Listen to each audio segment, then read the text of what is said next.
गुबुन गुबुन जायगाफ्राव मोसौ सिखावफ्रा मोसौ खावनाय जाथाय खोनागासिनो दं। हरनि गेजेरावनो मोसौ खावना न'खरखौ हालाय हाफाय खालामनाय नुनो मोनबाय दं। थिग बेबादिनो क'क्राझार जिल्लानि सिङाव थानाय फाटगाव ओनसोलनि मोनसे लामायाव मासे मोसौ मोननो हादों।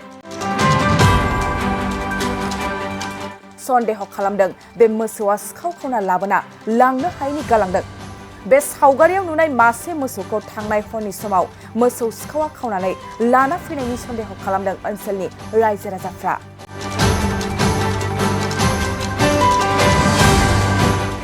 फाटगाव ओनसोलनि मोनसे लामायाव गालांनाय बे मासे मोसौखौ मोननानै हमना दोननाय जादों।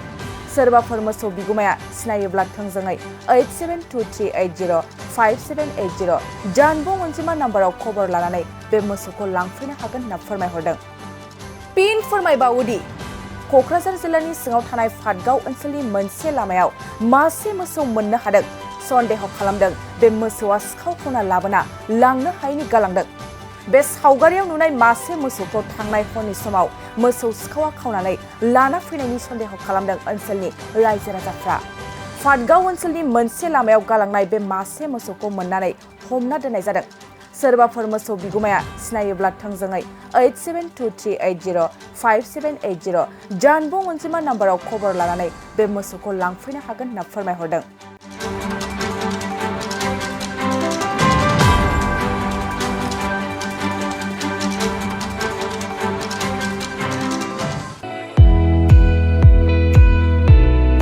गोजोनथाव खौरां, 100 राङावनो सोलायहोनो हागौ नोंथांनि लाइफस्टाइल।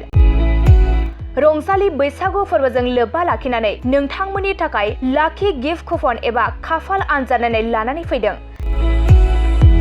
चिरां जिल्ला काजलगाव खाग्राबारि माइनाव जुबक संघआ सनाथि मायथाइ फालिथायजों लोब्बा लाखिनानै नोंथांमोननो गेदेर खाफाल आनजाद नायनाय लानानै फैदों आरो बे खाफाल आनजादानो 100 रांजों नोंथांनि लाइफस्टाइलखौ सोलायहोनो हागौ। लोगोसे बे खाफाल आनजादाव नोंथांमोननि थाखाय बान्था महरै दं Tata Ultra bus, Mahindra Scorpio, Mahindra Thar, XL 6 नेका, Baleno', Swift Dzire, Tata Punch, WagonR, Alto' K ten, Celerio, Ignis, Alto' K ten, एक्सेल-आइ, महिन्द्र ट्रेक्टर। अब्लालाय मानोथो गोबाव खालामबावनो? नोंथाङा अनलाइन आरो अफलाइननि गेजेरजों एबा 9678954511 6900079427 9394649601 8822322296 7002837 061 नाम्बाराव कन्टेक्ट खालामनानै कुपनखौ लाहरनो हागोन।